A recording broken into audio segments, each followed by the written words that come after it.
Well, good morning, Oj. Welcome to episode 90 here in Studio One today on a beautiful Sunday morning. A lot better than last weekend. Yeah, it's calmed down a little bit. We actually had some sunshine the other day for the first time in about 2 weeks. Well, we earned it. And that was about a 2-hour span yesterday until it turned to total shitsville again. It was actually nasty down there yesterday. I mean, we might have screwed up a school day. It's all about the kids.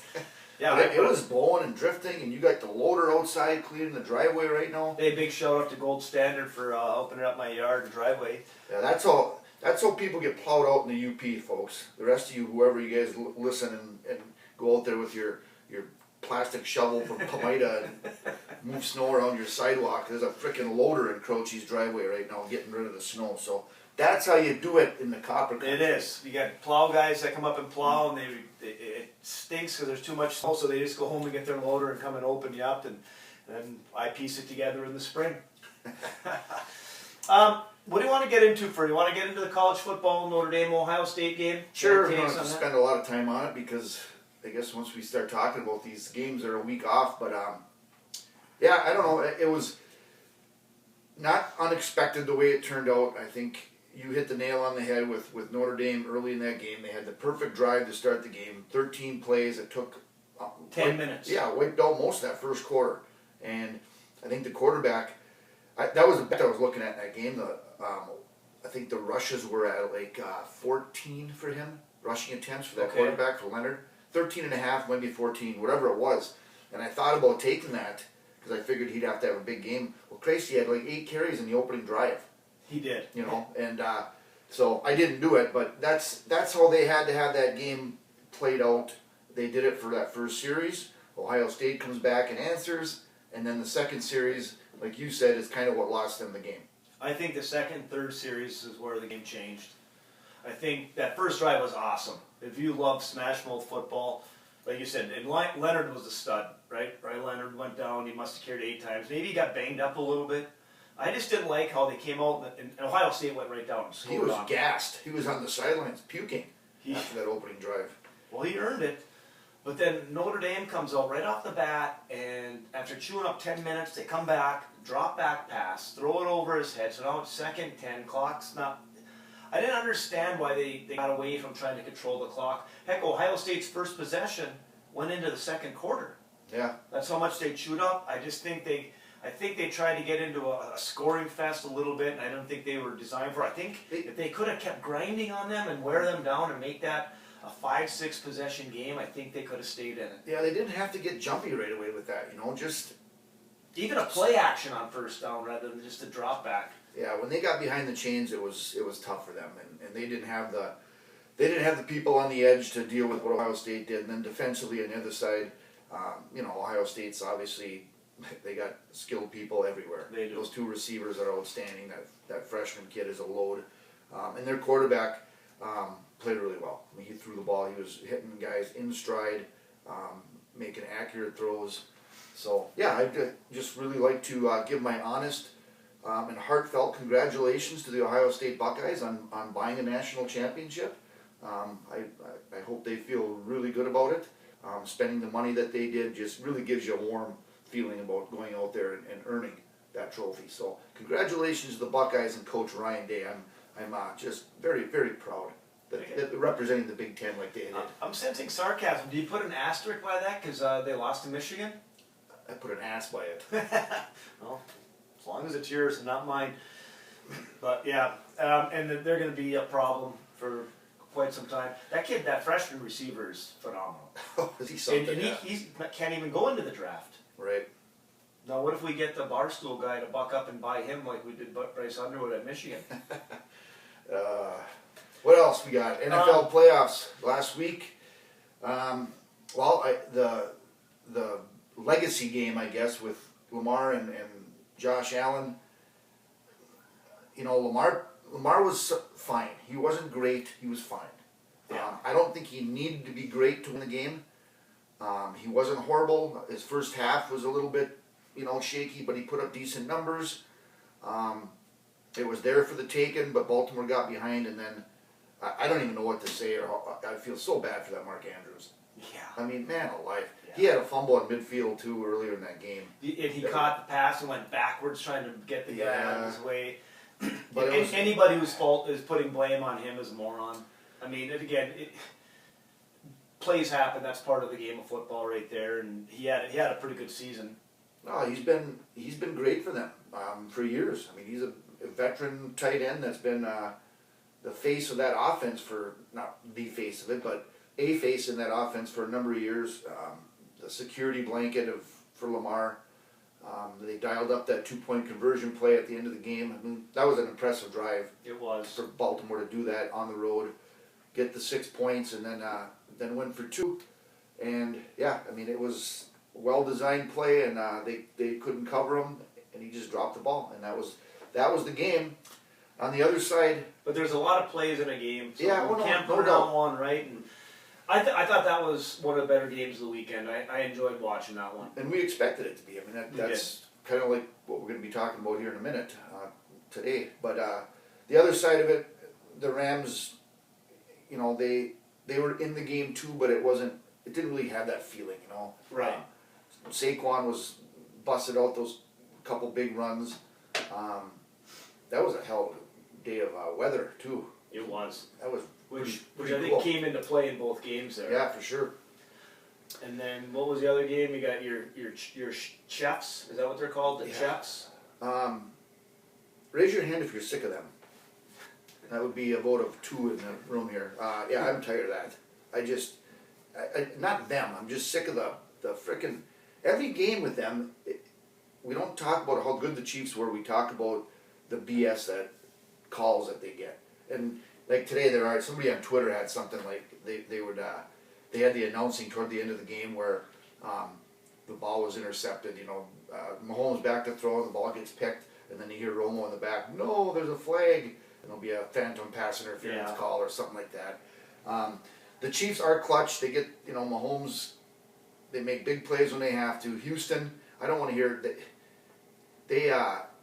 They weren't really in the game. No. So I don't want to hear the fact that the refs cost them that game. Although those calls are frustrating. We'll get into that a little bit more with one of the listener questions. We will. It's so frustrating watching Mahomes prance around out there and draw those fouls on the sideline and down the field. I mean, the two Houston guys drilled each other, and Mahomes gets extra 15, which led to a field goal, I believe, on that drive.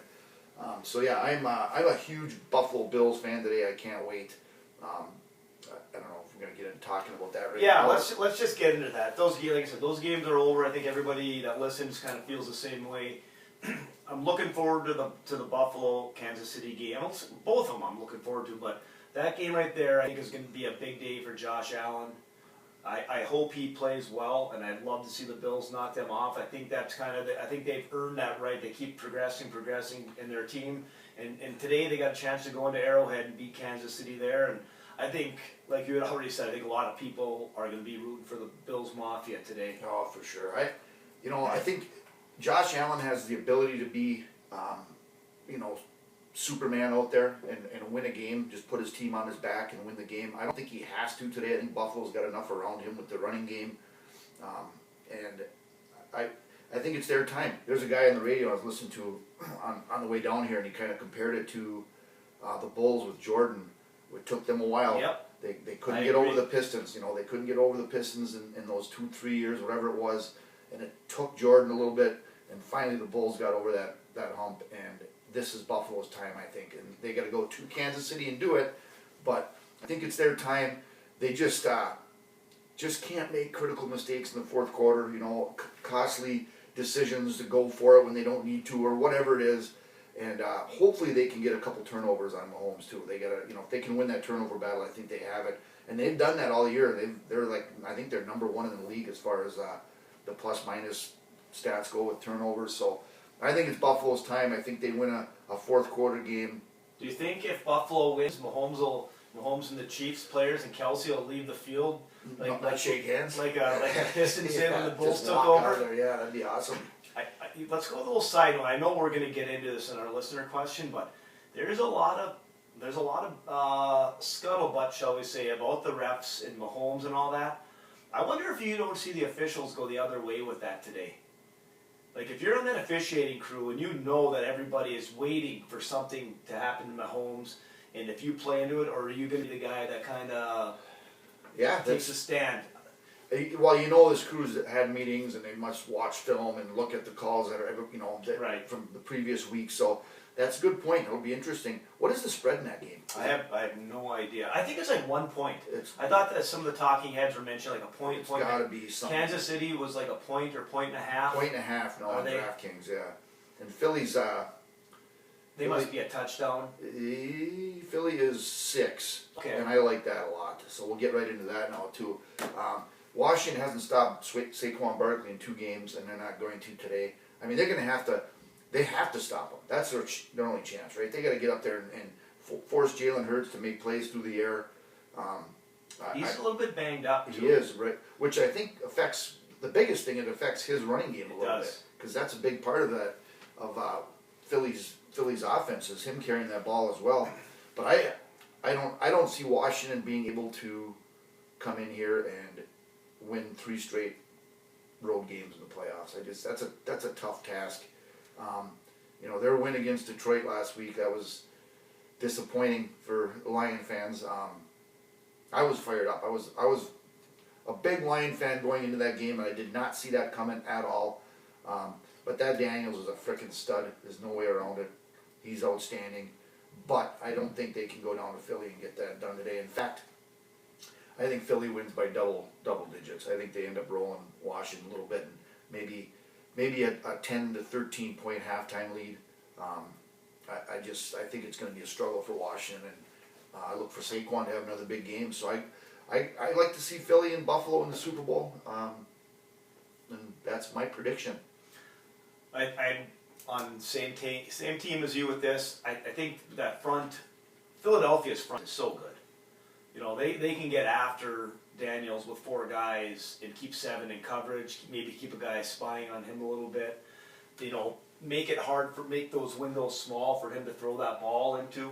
And if Washington can't protect with just those 4 guys coming, I think they're in trouble. Yeah, that Phillies defense is good all the way through. I mean, they're solid. That secondary is pretty dang good also. So, yeah, looking forward to the games. I see that first one being a relatively easier win for Philly.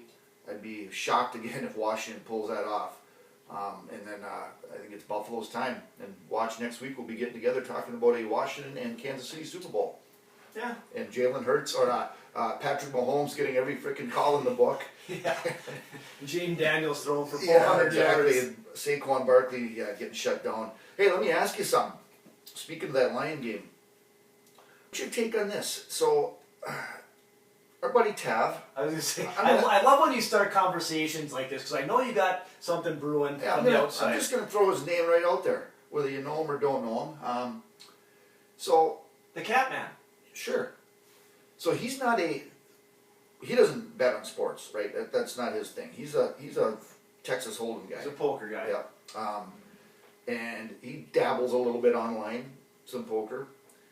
So he got I don't know if it was a free token, I don't know if it was a 25 or 50, let's just say 50 for the sake of putting a number on it. Okay.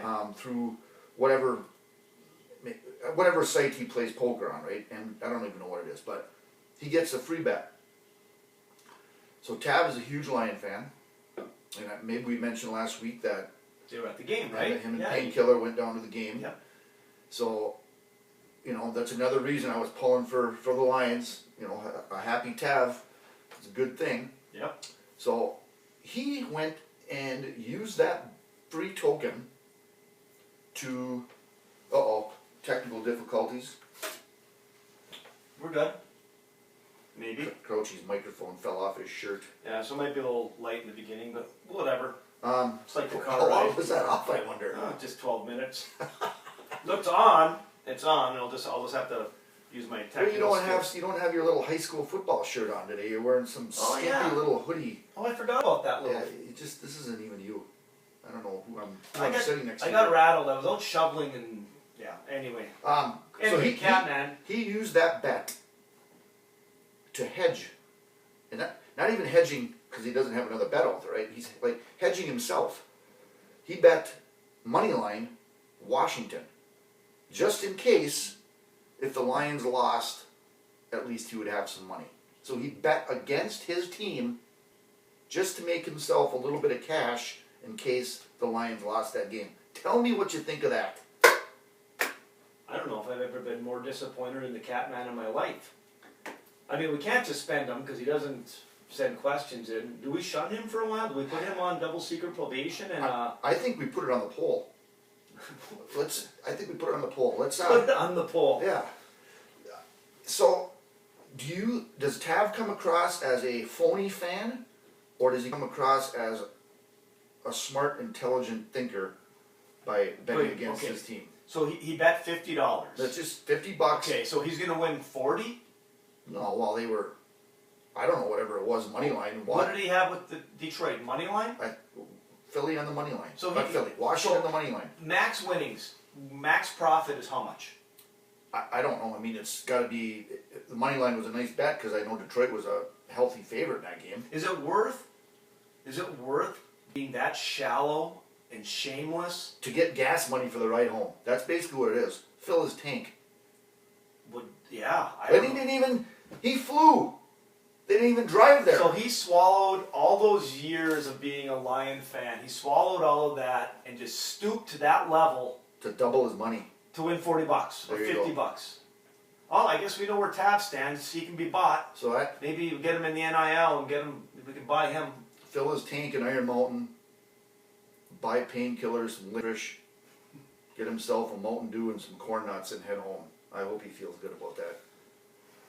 I'd like some Lion fans to respond to that too. So let's get that on the poll and see what our We'll talk to our media department. Oh boy. NFL stuff. Do we want to get into the coaching carousel? And there's been a lot of action. Well, the Lions got rid of both their coordinators. I think both of them are terrible hires. I would not take that Jets job, and I'm not sold that Ben Johnson is going to be a good head coach. Yeah, and I see our Pete Carroll went to the Raiders. Yep. And the Cowboys did what the Cowboys do. Found somebody Jerry can push around. Yeah, I don't even. It's this whole thing is so beyond belief by now. I can't even. I mean, this guy, this Brian Schottenheimer, he's been in the league for years. Is this Marty's son? Yes. Various offensive coordinator, quarterback coach, passing game coordinator roles. All of his moves have been lateral for his entire career. Okay. He's not been considered or looked at as a, every season it's over, I don't see Brian Schottenheimer at the top of Adam Schefter's coaching list, right, of guys that are going to be interviewed. I agree. He just happened to be the Cowboy offensive coordinator last year. Didn't call the plays, but he was the offensive coordinator. So yeah, they do what the Cowboys do, and they just promoted him. I guess for stability within the organization, comfort level for Dak Prescott, and there we go. That's what we got. So I like that move better than the two Lions coordinators. Yeah. At least you're within your organization. You've been around the block. Again, anyone dealing I don't with know is this guy a leader of men? Apparently, I said that a few too many times. Yeah, I got some blowback on leader of men from Oj, but yes, I don't know. It's frustrating. maybe we should do a segment on here each week. You could talk. We call it Oj's leader of men, and we could talk about who you like. There we go. I'm game, Coachy. Put it on the poll. Put it on the poll. Should we have that? Should we have a section? So we'll see what happens. I mean, he's going to hire. It sounds like Matt Eberflus is going to come over as a D coordinator, Which is where he should be, right? He was a defensive coordinator who took the head coaching job, stunk at it. Probably a great defensive coordinator. Yeah, and we'll see what happens with the offensive side of the ball, what they're going to do there. But this is, I got to see if I can find this. This stat here pretty much sums it up.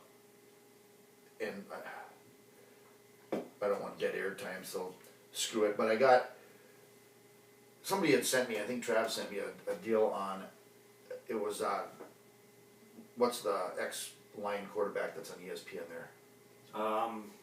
With the big ears. Orlowski? Yeah. The one that stepped out of the end zone? Yeah, so they had the cap hits from three quarterbacks in that division. It's like $8.4 million for Jaden Daniels, whatever for Jalen Hurts and 90 for Dak Prescott. And that's where we're at. So it's hard to imagine that they can even compete. I don't know what they're going to do. Something's got to happen with that. I don't know who they're going to sign, where they're going to get better, how they're going to get better. Now we got a coach that no one's ever been interested in, just to keep things the same. So yeah, great times. But he's a leader of men. We don't know that yet. I like that hire better than the other two flavors. Okay, let me ask you this: if I gave you 2.5 years as the over/under on Brian Schottenheimer being the Cowboy head coach, I'll take under on any coach you hire. You could hire Vince Lombardi from his grave. If he came back from the dead, he'd still be less than 2 years.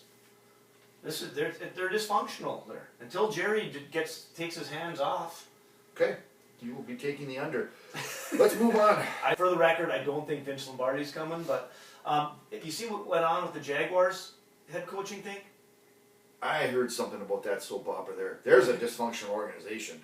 it is. My take, I was just listening to a little bit of the Golics, and apparently he was the OC with Tampa. Did a great job there. Baker Mayfield had a great year. What's that guy's name? Liam something?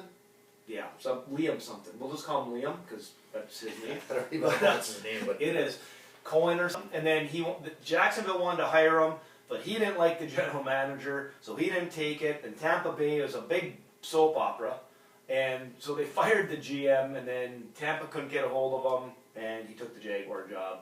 Apparently, he's from the McVay coaching tree, high on him. He did a good job with Baker Mayfield. I'll say that. Again, we don't know if he is a leader of men. I'm not stepping into your traps. Yeah. So that one, and I don't even know what else is out there. Oh, yeah, Carroll took the Raiders job. No movement with Coach Regal's Steelers. Hey, they're going to stick with Tomlin. I guess. I like that move. He is a. We already discussed that. Yeah. Well, Pittsburgh will win another 10 games next year and get knocked out in the first round of the playoffs. So. In their defense, they do play in a pretty tough division. That's true. Little college hoops. Bill Self is on my list for his loss last night. I watched the state game and I had a couple little smaller NBA bets out there, so I was watching some of that stuff. I didn't watch a whole lot of college basketball and I missed some good games. My dad was talking about the Tennessee-Auburn game. I was long gone sleeping at that point. He said that was just an absolute wrestling match and the score showed it. I mean, both those teams are so physical. Yeah. Christ, I mean, I think it's 53-51, Auburn won. So yeah, and then the Kansas debacle with Houston. I was watching the end of that before I called it a night, and they had like a 6-point lead at the end of the game, or whatever it was. They had a big lead. With like 5 seconds to go, they turned the ball over on their own side of the court, and Houston hits a 3 to send it to overtime, and then they lost. So, but you know what? Kansas has done that historically over the years. I still hold a little bit of grudge against Roy Williams from about 1991. Michigan State's got some pieces going right there. They look pretty good. I mean, Izzo's got to be happy with that bunch. I think so. Christ, they're playing They're hard. going to be a tough out. They are, and they're getting some scoring from different people. You know, balance. You know, they got a couple playmakers. That Richardson kid, you know, the Jason Richardson's kid, Yeah. is pretty freaking good. So State's playing really well. They won like 12 in a row or whatever.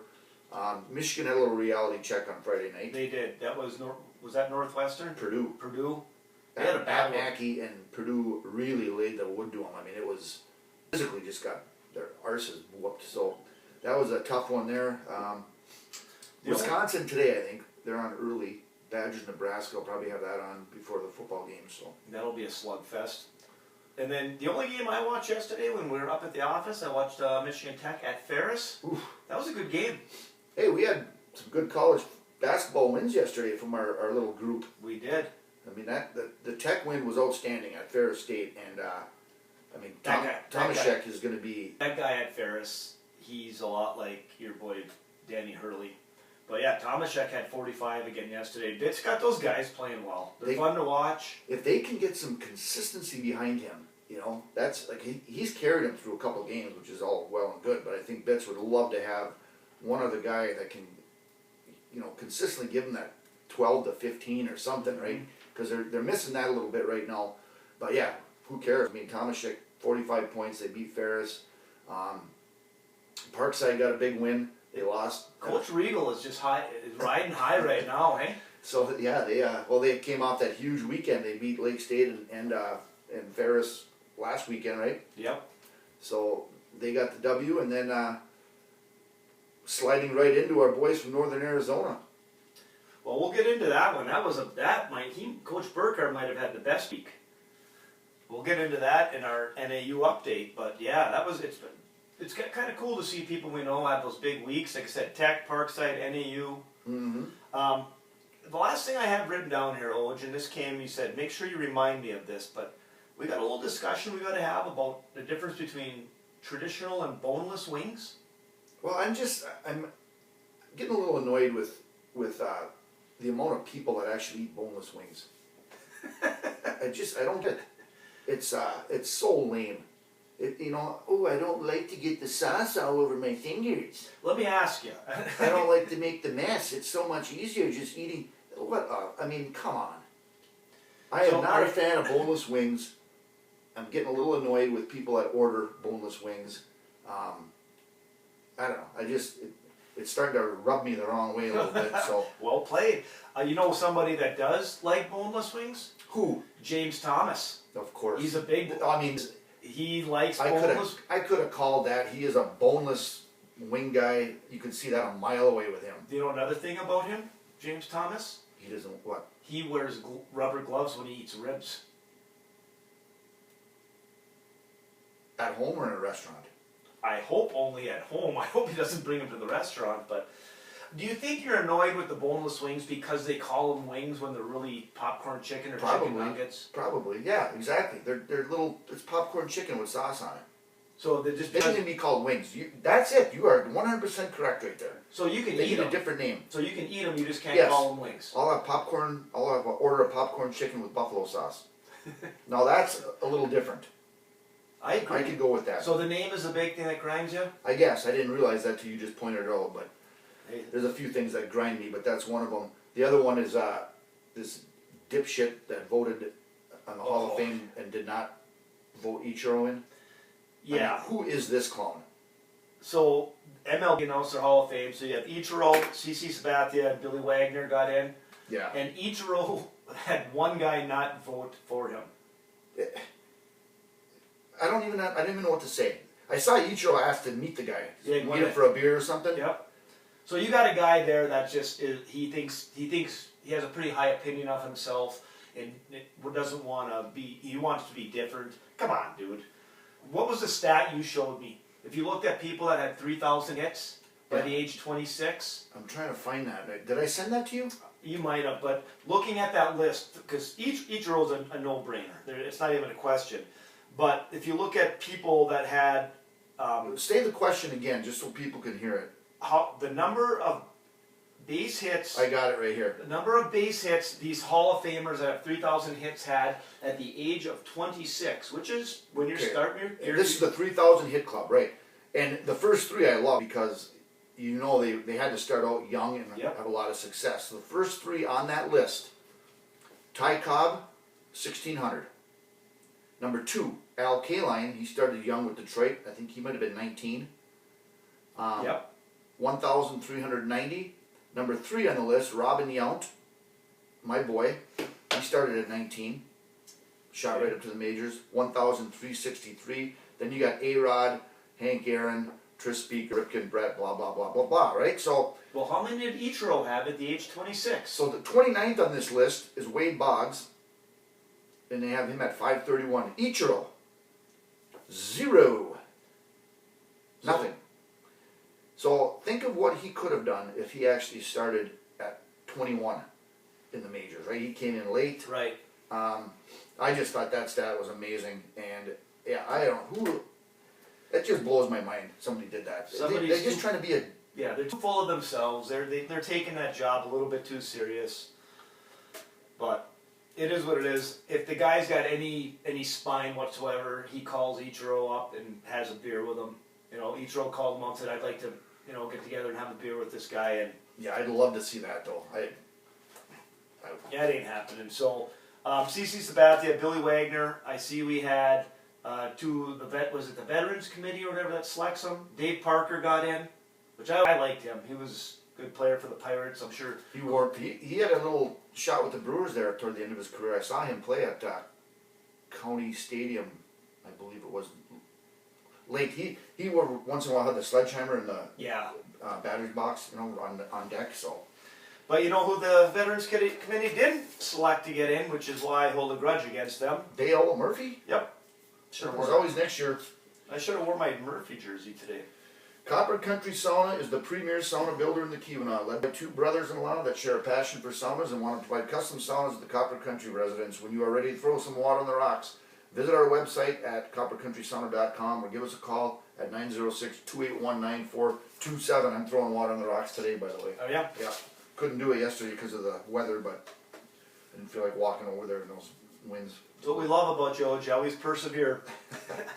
Let's get our Northern Arizona update. We talked a little bit about it. Our Lumberjacks had a big week. They had 2 tough road games at Eastern Washington, at Idaho. Trailed in both of them for the part of the first half, and then came out with 2 huge road wins. Might have been down at half in both of them. I know they were yesterday. Yeah, I think both of them they were down, and yeah, came away with 2 huge victories. They beat Eastern Washington 70-61. They beat Idaho yesterday 80-72.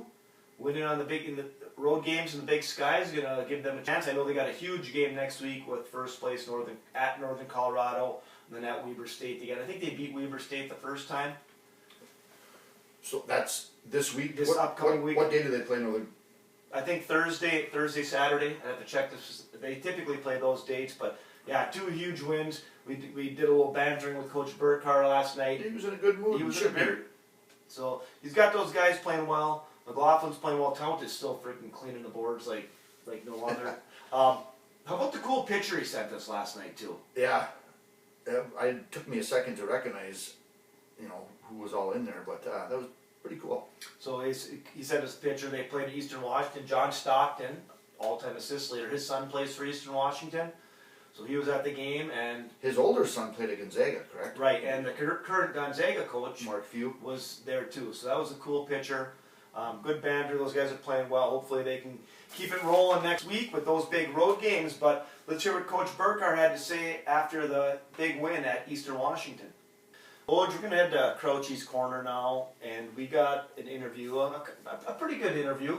I know there's a lot of people out in our listener land that are anticipating this. We sent a little teaser out this week, and people were trying to find the interview, not realizing it wasn't coming out till today. But we sat down with Mr. Anthony Santi last week and got to chat with him a little bit. Yeah, it was a lot of fun getting to know him a little bit. I didn't know him very well, other than just the name and some of the stories I've heard over the years from a couple other former Tech offensive linemen. But yeah, it was a blast talking about his path to Michigan Tech and some different things along the line. So it was good. I think people will enjoy it. I think they're going to be shocked when they find out he didn't become a professional wrestler. So after we did our interview with Anthony, he sent a little addendum. Is that what it's called? In addition, he sent us a little email afterwards wanting to clarify a couple things in that interview, mainly the P-Pants. He sends us to SS3TP. He goes, I realized my mother or others would actually listen to the show. I feel as I should have a follow-up to our interview. So Santi's mom listens to our show. That's awesome. So he says, during an interview with SS3TP, a question came up that I didn't get a chance to fully address. It was about the peculiar topic of urinating during games, and I realized I never shared the full reasoning behind my approach. In the early days of my career, I avoided drinking water before games. As a large player wearing knee braces and tight pants, using the restroom was a cumbersome task that I preferred to avoid at all costs. This decision backfired spectacularly during one of our first home games at the newly inaugurated Sherman Field. The temperature on the field soared above 100 degrees, and my lack of hydration led to severe dehydration. I began vomiting excessively and even started to forget plays. It was bad enough I had to be pulled from the game in the fourth quarter, and the diagnosis was clear: I was severely dehydrated. When our offensive line coach discovered the reason behind my dehydration, he gave me some unconventional but practical advice. He said, just go in your pants whenever you need to urinate. It's the same as sweat, and NFL players do it all the time. From that point forward, I made sure to stay properly hydrated, even if it meant following my coach's advice. It was a lesson learned the hard way, but it ensured I never faced the same issue again. Thank you, Auntie Santi. I actually quit listening about 10 minutes ago. PP pants. He didn't need to do that. I like the story just the way it is. It was better. I guess that was directed toward his mom, so whatever. Yeah, hey, if his he mom- should have just called her Yeah, and totally. explained it, and we didn't have to go through that whole thing. Yeah. Let's hit the listener bag, Oj. We got some questions. Here comes the Judd is back. And his question says, in the look at me level of college athletics, let's turn the spotlight on the coaches. Which coaches are the most annoying to witness their antics on the sidelines and make everything about themselves? And then he lists some specific names, which I don't think we need to get into. I think we'll probably... Well, he answered the question. Yeah, some of those on there, but he left the number one. Oh no, he's got him on there. The one that grinds me the most. I can't stand watching Danny Hurley. He's He's unreal. over the top right now. I'm almost wondering if he's playing it up a little bit. Like, if he is trying to be the villain, have that look for the program. Maybe I mean, you cannot tell me who says that shit. I mean, who says what he said to the refs last week? When the ref when he's whining to the ref and the ref turned around and he goes, "Don't turn your back on me. Exactly. I'm the best effing coach in this sport." I'm so over that guy. I can't choke it down anymore. I mean, that is just so arrogant. It's bad. I mean, that's just bad. And that's why it's so obvious. I'm wondering if he's just playing this up now to be this type of a jagwagon out there. Fran McCaffrey's annoying too with Iowa. He's another blowhard. Yeah.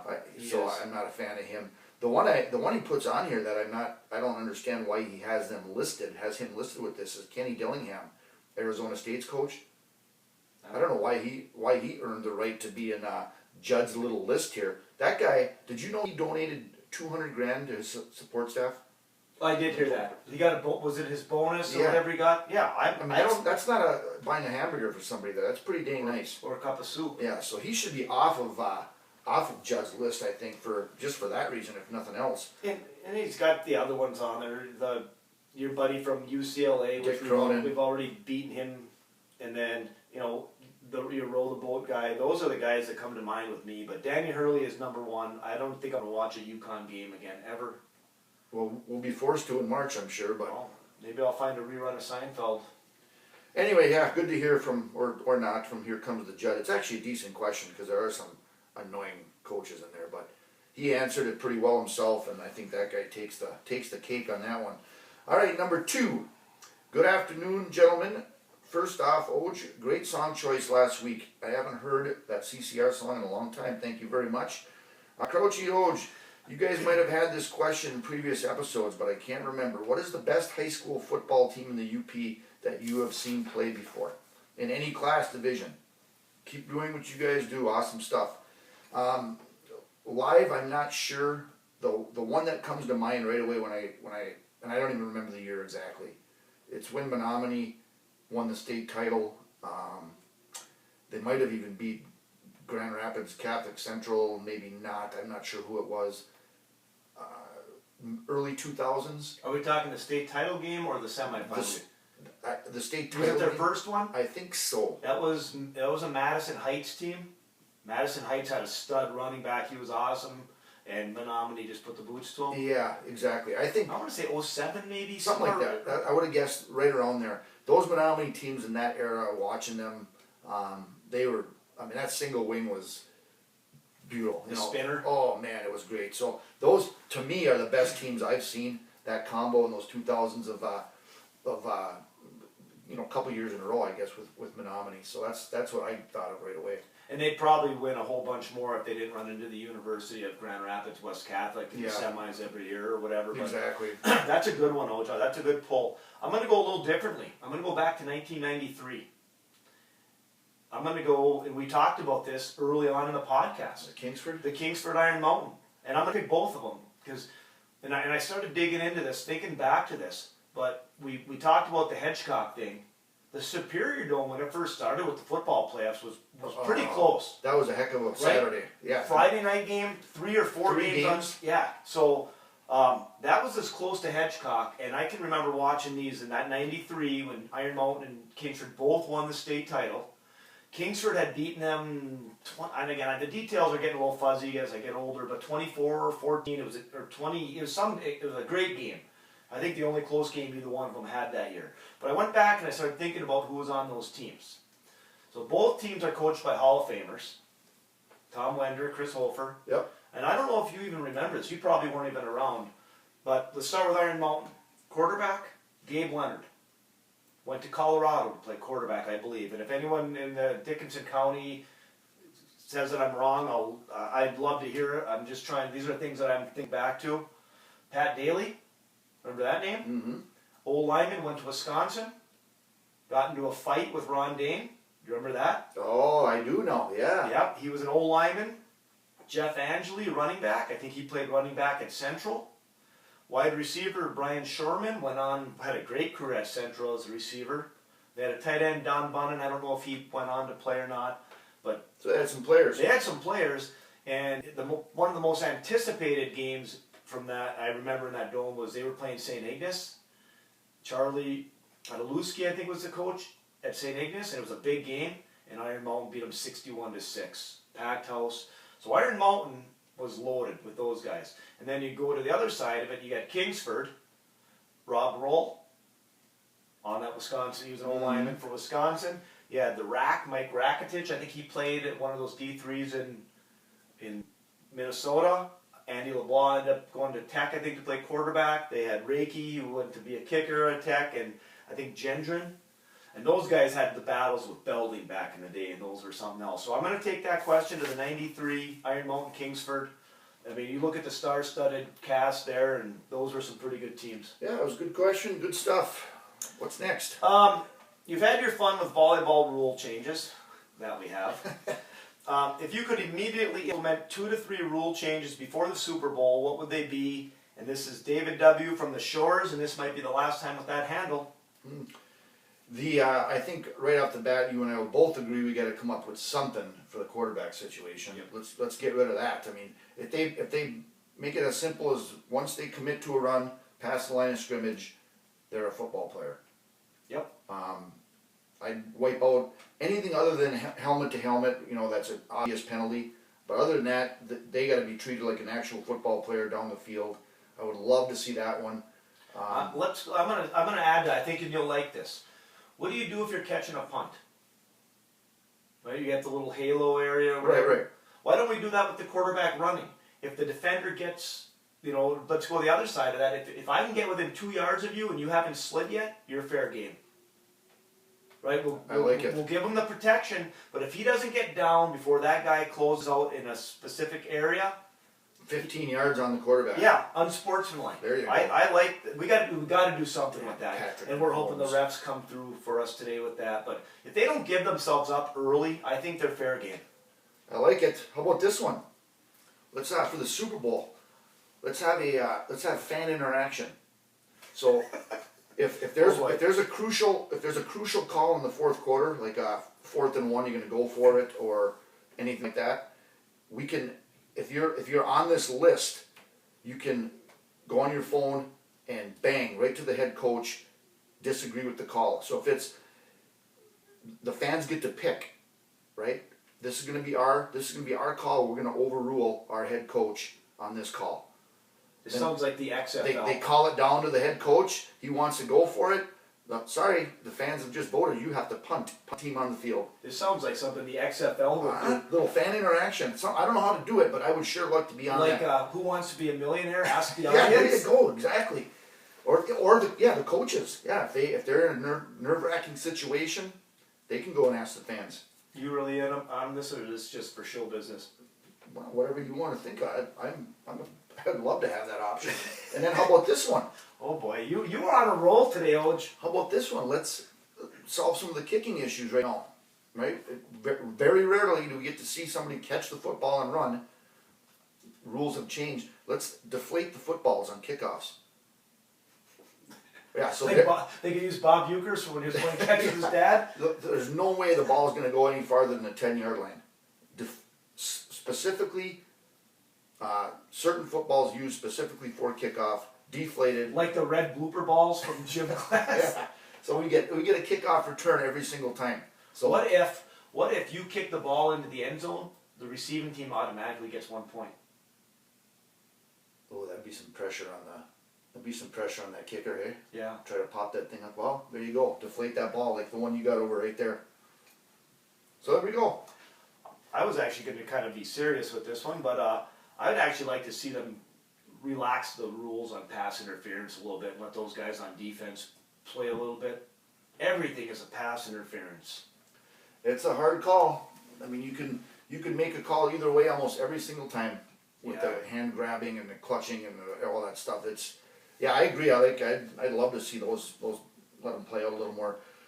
But yeah, I'm still number one. I think I like that fan interaction. Interaction. Yeah, that's what I'm going with. No, you heard it here, first, folks. We got Jesse from Appleton, who's a huge Shane Burkhardt fan. For anybody that just started No listening, kidding. although every podcast is somebody's first. Apparently, Santi's mom. This might be her first one. Boys, with the big Haken-Paiva weekend in Hancock celebrating Finnish heritage, what is the most unique sauna you have been in, or a memorable experience in the sauna? There has been little to no talk about the NBA on the pod. Do you think the NBA is dying? Would you pay to go see as far a player or a team? What is your take on Jimmy Butler? First of all, I don't watch the NBA. I'll flip it on maybe at some point if there's nothing else on. I have no use for it. This Jimmy Butler thing is ridiculous. What a pain in the ass he is. Like I said, I don't even think we waste our time validating any of his nonsense. Pat Riley's handling that exactly the way it should You know what be. he's doing to Jimmy Butler? Whapping his pee-pee. No, he is, and suspended again for 2 more games. What a clown! Yeah. And that, and that's the thing. Who's going to trade for him? Do you want him on your team? No, and the Bucks were actually mentioned as somebody that might be looking. I don't want get him out of there. Send him to Phoenix if that's where he wants to go, or just keep suspending him. It's what a mess that is. Total joke. The NBA, I think it is. I don't know if it's dying. It's just the issue is if the players and the teams don't really care about the regular season, how can the fans care? That's about a the great regular point. season? That is And a great point. That's where it's at. I mean, the Bucks lose a game. They won 5 in a row. They got beat at LA last night. Sounded like it was a good game. It's whatever. I mean, they're going to be in the playoffs, whatever seed they're going to be. But that's the whole thing. The game itself, a lot of people complain because there's too many 3-point. There's no low post presence. It's just teams gunning threes constantly. So that's, I think, the basketball traditionalists don't like that part of the game either. But you brought this up last. I don't know when we did. Maybe, probably in the summer. But the international rules. I thought you had brought up that you liked a lot of some of the rules. Yeah. I don't know if that applies to this or not. But basically, the NBA is something you watch when there's like right now with college football, NFL football. You're not watching college basketball. Like the NBA is not must-see TV right now. At least not for me.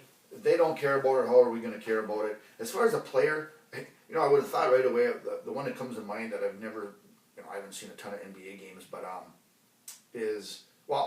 haven't seen Giannis. Because we went, Oh, yeah. Jen and I went to that game a couple years ago and he was out with a back injury. Are these current players or could they be anybody?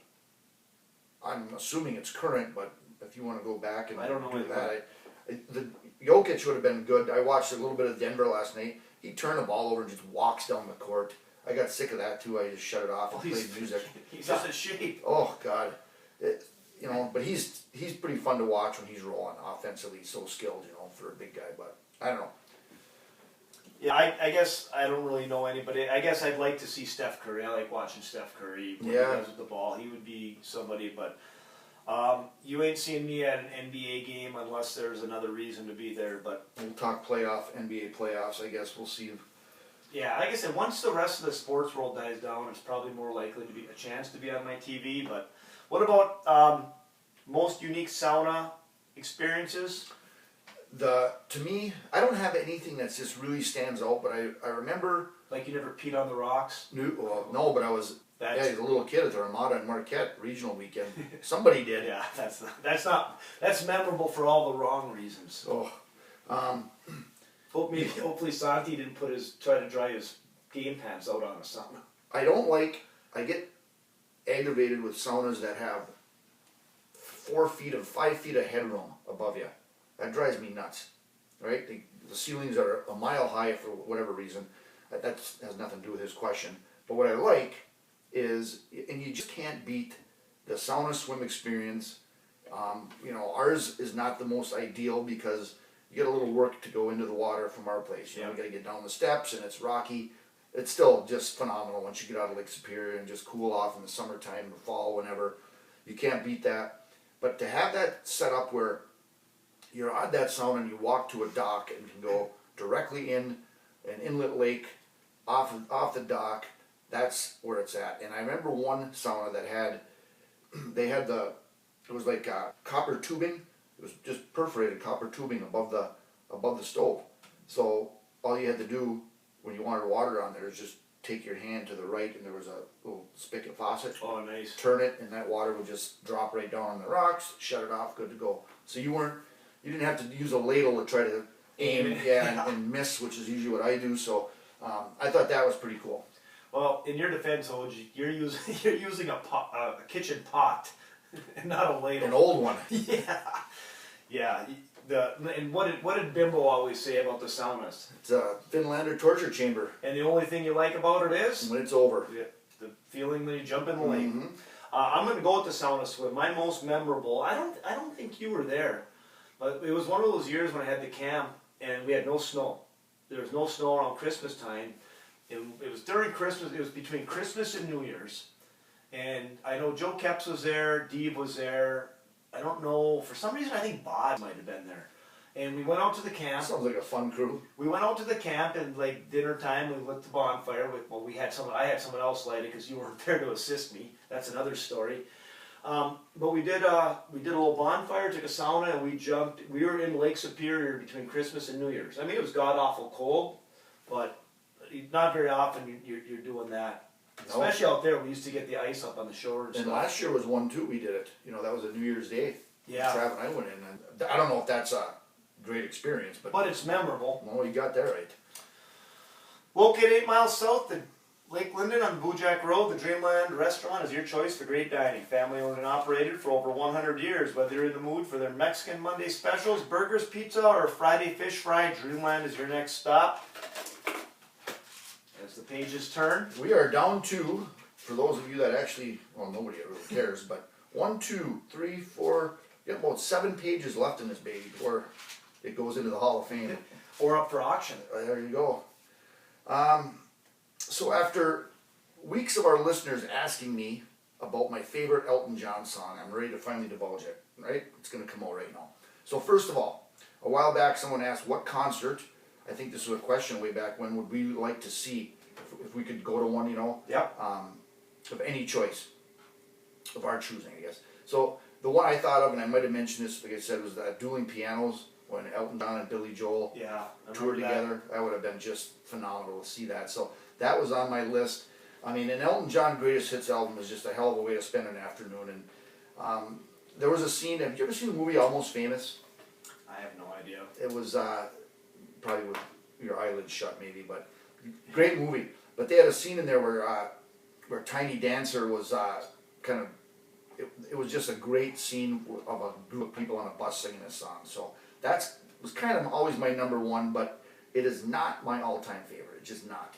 Shocking developments here on SS3 exactly. today. So it's, in my mind, this is one of the great rock love songs of all time. Elton and his buddy Bernie there, they wrote an all-time favorite. It's got just heartfelt lyrics about love, devotion, and a guy struggles to, express his feelings, I guess. Simple lyrics, great melody. So Crouchy, this is your song. I gotta be honest with you, Oj, I did not see that coming, and I'm not really sure how I feel about you saying that to me, but Elton John is now on SS3TP. Do you like the one, I think it's called Candle in the Wind? Yeah. I think that's really the only one I kind of really know. I guess that would be one that I would recognize. How do you not know Tiny Dancer? I'm sure I do. I'm just terrible with the names of songs. Well, maybe a little. Spend an hour today. Put his greatest hits on us. Listen to some Elton. It's good. I'm not opposed to it. That's for sure. But Benny and the Jets. Oh, I like that song too. Crocodile Rock. Brother Oh. Rich likes that. I can't deal with that Really? song. Listen to the Lyrics was brought to you by Kiwana Auto Body, located on Pine Street in Calumet. They are your choice for quality collision and body repair since 1966. They are open 8 to 5 Monday through Friday and 8 to 12 on Saturday. Give them a call at 906-337-1203. All right, that's a wrap of episode 90. We do have another pretty good interview next week on tap for episode 91. We're kind of getting close to that 100 episode. What does that mean? We're Hey. done? Our fans. Was that our goal? I think our goal is to get to 2, but yeah, we'll have another interview next week. Send us your questions at crouchingoge@gmail.com. Get a hold of us on whatever the social medias are. Apparently, are we going to try and do the poll? There's no we there. I wouldn't even begin to know how to do a poll. I think we just keep saying it like we have one and we really don't. So we're not going to, because we could put a poll on Twitter, but we don't really get a lot of action on Twitter. Well, I'd like some people to comment on the Tab thing. Okay. Is he a phony fan or is he just Okay, that smart to make a little money so he doesn't feel quite as bad and can buy Betty Ray licorice? Oh man, secrets exposed No. again at SS3TP. I Yeah, gotta we'll do that on Tuesday. We'll get a little poll on Twitter. We'll get our 6 results and go from there. Alright. I gotta go to Louis right now and get the fixins for beef barley soup that I gotta make and BLTs today. That's on the menu at Calumet Waterworks. What do you think of that? How'd the chili turn out? Outstanding. I should have had a bowl of that the other night. Did I not offer it? No.